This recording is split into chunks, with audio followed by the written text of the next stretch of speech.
Muy buenos días, hoy vamos a hablar acerca de los rhabdovirus y los reovirus. Los rhabdovirus son aquellos virus como el virus de la rabia y los reovirus son aquellos como el rotavirus, uno de los principales agentes de la gastroenteritis.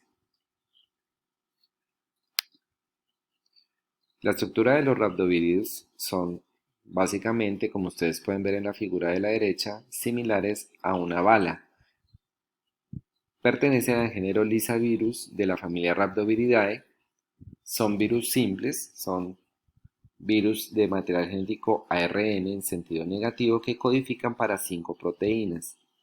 Estas 5 proteínas son la L o proteína larga que posteriormente configurará la polimerasa, la M o proteína de matriz, la P de una fosfoproteína, la N una nucleoproteína y la G o glicoproteína. Tienen un diámetro de 50 a 95 nanómetros y una longitud de 130 a 380 nanómetros. Posee unos picos compuestos de un trímero de una glicoproteína G que cubre la superficie viral y esta glicoproteína nos sirve como adherencia viral, genera anticuerpos neutralizantes y en el caso del virus de la estomatitis vesicular es una simple glicoproteína con un glicano ligado a la nucleoproteína. Dentro de esta envoltura, la nucleocápside se despliega en forma helicoidal y se enrolla en una estructura cilíndrica dando la apariencia estriada. Como ustedes pueden ver ahí, la nucleocápside está compuesta por una molécula de ARN de sentido negativo de cadena única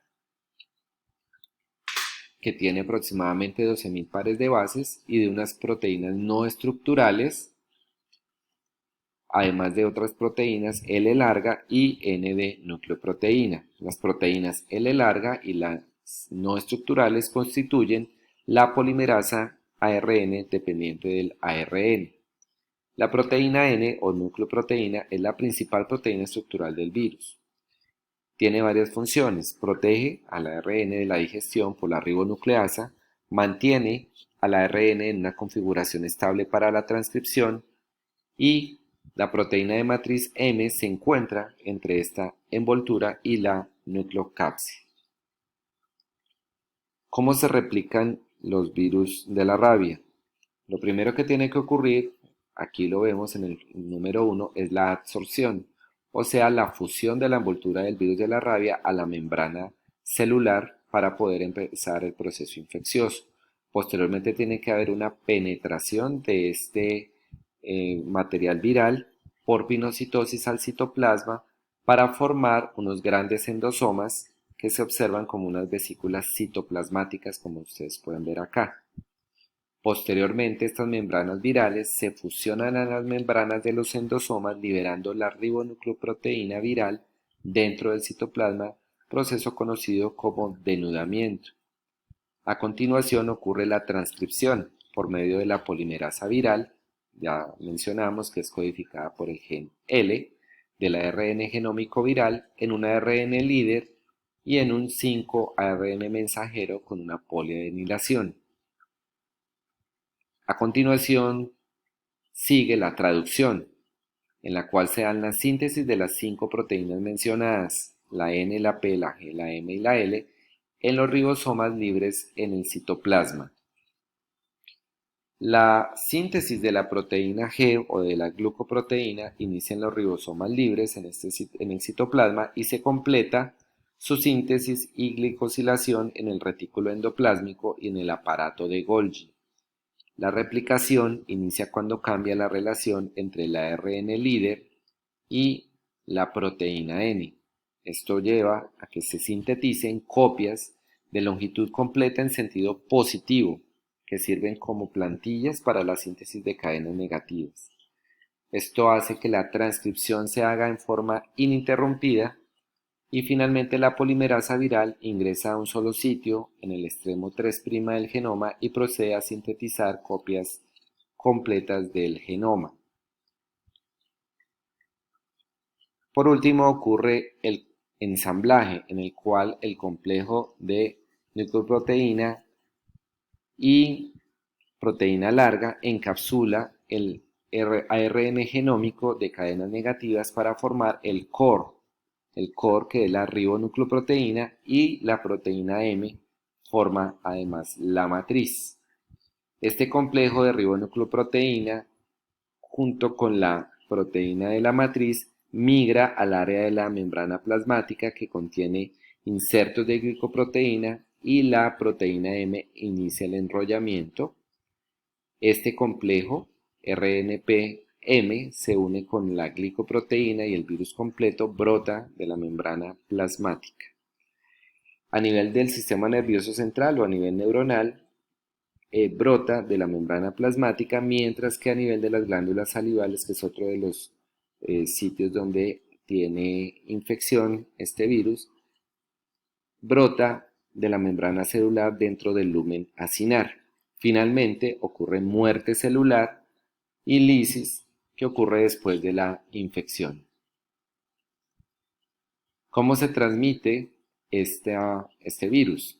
Se transmite a través de contacto directo. Tiene que haber contacto directo entre la piel con alguna herida o membranas mucosas en los ojos, en la nariz o en la boca, con saliva o tejido nervioso o cerebral de un animal infectado. También a partir de la mordedura de un animal con rabia, a partir de rasguños, abrasiones o heridas abiertas expuestas a saliva o material infeccioso. No se transmite por contacto con sangre, no se transmite por contacto con orina, no se transmite por contacto con heces, tampoco por acariciar a un animal enfermo. Se han descrito casos en personal de laboratorio de inhalación de virus aerosolizados, y pueden ser también, o hay casos reportados de infección por este virus a través de trasplante de córnea o de órgano sólido. Aquí vemos varias especies de animales, el zorro, murciélagos, mapaches, etcétera, que ven acá, que son posibles transmisores del virus de la rabia. Dentro de la patogenia, lo que tenemos que tener claro es que un animal o un humano es mordido, primero que todo, por un animal rabioso, un animal que esté excretando en las glándulas salivales el virus. El virus entra a través de la herida, viaja a través de las vías nerviosas, de la médula espinal, y finalmente asciende hasta el cerebro en un periodo de incubación que puede ser largo, habitualmente de meses hasta de un año. Todo este periodo de incubación es completamente asintomático y el paciente no es transmisor de la enfermedad.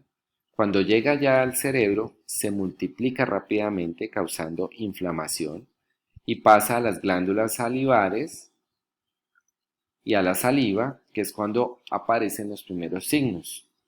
Los primeros signos son neurológicos, con un daño cerebral bastante marcado, y es cuando aparece la hidrofobia, que es básicamente lo que se da porque el paciente es incapaz de deglutir los líquidos. El animal o el humano muere usualmente dentro de los primeros 7 días de la enfermedad. Dentro de las áreas afectadas están la médula espinal, el hipocampo, el tallo cerebral, las células del núcleo del puente, las células de Purkinje a nivel cerebeloso, y por vía aferente va a piel de la cabeza, del cuello, de glándulas salivares, de retina, de córnea, mucosa nasal, médula adrenal, parénquima renal y células pancreáticas acinares. O sea, no solamente compromete el tejido cerebral, sino, como ustedes pueden ver ahí, muchos otros tejidos en el cuerpo humano. En cuanto a la patogenia, tenemos que decir que, a pesar de que hay un compromiso extenso a nivel del sistema nervioso central y de alterar la función, se ven pocos cambios histopatológicos en el tejido afectado. Es un virus que es poco citolítico, excepto por la presencia de los cuerpos de Negri, que sí son característicos de esta enfermedad. Las proteínas virales inhiben la apoptosis y la acción de interferón, que es uno de los inmunomoduladores, y los anticuerpos neutralizantes que se generan no son aparentes sino cuando el paciente está sintomático. O sea, es una infección que permanece oculta de la respuesta inmune y esto básicamente es debido a la forma en la cual se va incubando, que es a través del tejido nervioso. Por tanto, el papel de la inmunidad celular es mínimo o nulo. La duración del periodo de incubación pues, está determinada por varios factores. Uno de ellos es la concentración del virus en el inóculo, seguido de la proximidad de la herida al cerebro. Entre más cercana la herida al cerebro es menor el tiempo o el periodo de incubación. También de acuerdo a la severidad de la herida, a la edad del huésped y al estado inmune del mismo. Los anticuerpos que se generan pueden bloquear la diseminación del virus al sistema nervioso central y al cerebro si es administrado o generado por la vacunación durante el periodo de incubación. Por eso es importante reconocer a aquellos pacientes que han tenido este tipo de accidentes para ofrecerles un tratamiento oportuno que evite que el paciente progrese a la lesión en sistema nervioso central. Los perros, los gatos y los hurones que están afectados sí son capaces de excretar el virus en saliva antes de que se vean enfermos. Por eso ellos son los que con mayor frecuencia se reportan como causantes de mordeduras de alto riesgo de rabia. Lo mismo ocurre con los animales silvestres. Estos animales pueden llegar a tener excreción viral intermitente, que hay variación entre la exposición y el inicio de la enfermedad, de acuerdo, como ya lo mencionamos, al sitio de la exposición, al tipo de virus de la rabia, al estado inmune del animal o de la persona expuesta. Esta es una infección zoonótica clásica en la cual el reservorio son los animales salvajes y como vector son igualmente los animales salvajes, los perros y los gatos que no estén vacunados. Es endémica en una variedad de animales en todo el mundo, excepto en Australia, y se disemina ya sea a nivel urbano o selvático. A nivel urbano, el principal agente que lo disemina es el perro, es el principal transmisor junto con el gato. En Latinoamérica y en Asia especialmente se da por perros no vacunados, donde no hay programas de control de la rabia, como también se pueden observar en murciélagos vampiros. En Estados Unidos se han asociado básicamente con gatos no vacunados. En cuanto a la presentación selvática, pues hay diferentes especies animales salvajes, los murciélagos entre ellos, característicos de esta enfermedad. ¿Qué grado de afectación ocurre en la población a nivel mundial? En general, son 55.000 casos de muertes anuales, principalmente en niños. La mayoría de estos se han dado en países asiáticos como India o Indonesia, mientras que en Estados Unidos los casos son muy exóticos. A nivel mundial, cerca de 10 millones de personas cada año pues reciben tratamiento después de la exposición a animales sospechosos de tener rabia. Aquí tenemos la epidemiología en Colombia.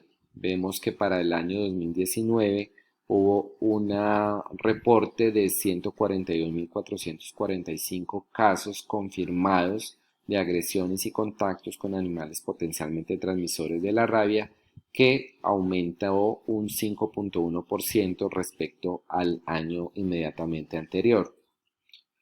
Tenemos 0 casos de rabia humana, con una proporción de incidencia de agresión de 280,8 por 100.000 habitantes, proporción de pacientes expuestos al virus rábico de 40, exposición leve en un 72% y grave en un 28%.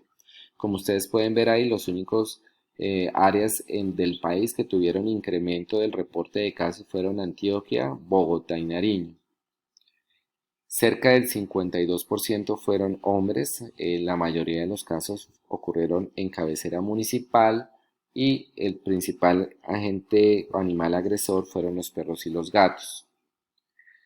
Debido al accidente que sufrieron, pues hubo diferentes formas de abordar el manejo. Aquí vemos los que no tienen exposición, tanto para vacuna como suero, mínima vacuna y también no se aplica ningún suero. En exposición leve es mayor la vacuna y menor el suero, mientras que en la grave tanto